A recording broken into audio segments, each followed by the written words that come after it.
Hello दोस्तों, राधे राधे। आज की ये कहानी सुनकर अगर आपकी आंखों में आंसू ना आ जाए तो मुझे कमेंट्स करके अवश्य बताना। आज मकर संक्रांति है।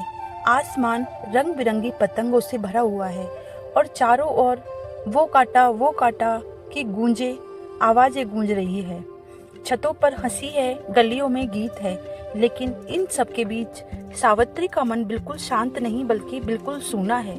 वह खिड़की के पास खड़ी होकर उड़ती पतंगों को देख रही है और उसकी आंखों के सामने 12 साल पहले की वही मकर संक्रांति तैर रही है जिसे वह कभी भूल नहीं पाई। उसे ऐसा लगता है मानो समय पीछे लौट आया हो और हर दृश्य फिर से जीवित हो उठा हो। उस दिन सुबह से ही वह रसोई में लगी हुई थी। तिल के लड्डू, खिचड़ी, गुड़ की रोटियां और मूंगफली की खुशबू पूरे घर में फैल रही थी। उसका मन बार बार छत की ओर जा रहा था जहां उसका पति राघव और 8 साल का बेटा आशु पतंग उड़ा रहे थे। उसने नीचे से आवाज लगाई कि खाना तैयार है, नीचे आ जाओ, लेकिन ऊपर से केवल हंसी और पतंग की डोर खींचने की आवाजें आई। वह सीढ़ियां चढ़कर छत पर पहुंची तो देखा कि राघव नीली पतंग से पेच लड़ाने में डूबा हुआ है और आरव खुशी से उछल रहा है। राघव ने मुस्कुराकर कहा कि बस थोड़ी देर और, आज तो आरव की पतंग सबसे ऊपर जाएगी। सावित्री कुछ कह ना सकी और वहीं बैठ गई।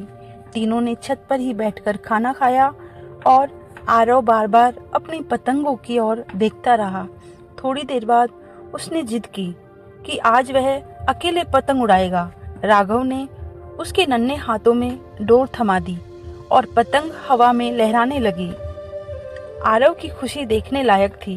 वह बार बार माँ को आवाज देकर कह रहा था कि देखो, मेरी पतंग सबसे ऊंची है। दोपहर ढलने लगी तो सावित्री ने याद दिलाया कि नाना नानी के घर चलना है। तीनों घर से निकले और आरव ने पापा से जिद की कि आज वह आगे बैठेगा ताकि रास्ते भर उड़ती पतंगे देख सके। मोटरसाइकिल चल रही थी और आरव पूरे रास्ते उत्साह से बोलता रहा कि अगली बार वह लाल ड्रैगन वाली पतंग खरीदेगा। राघव ने हंसते हुए कहा कि जरूर उसके बेटे के लिए सबसे बड़ी पतंग आएगी। फिर एक पल आया जिसने सब कुछ रोक दिया। आज सावित्री उसी पल के बाद की जिंदगी जी रही है।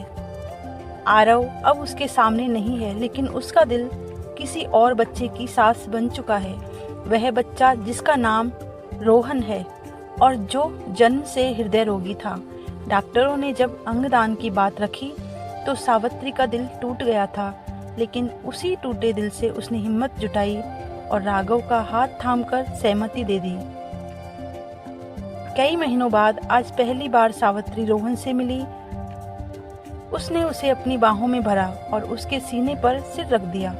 एक धड़कन उसे जानी पहचानी लगी, जैसे उसका बेटा फिर से उसके पास लौट आया हो। उसकी आंखों से आंसू बहते रहे। दर्द अब भी था, लेकिन उसके साथ एक अजीब सा सुकून भी था। आज फिर मकर संक्रांति है। पतंगे आसमान में उड़ रही है और सावित्री का बेटा किसी और की जिंदगी में हमेशा के लिए उड़ान भर रहा है। राधे राधे। अगर आपको मेरी ये वीडियो पसंद आई हो तो please like, share and subscribe अवश्य करें।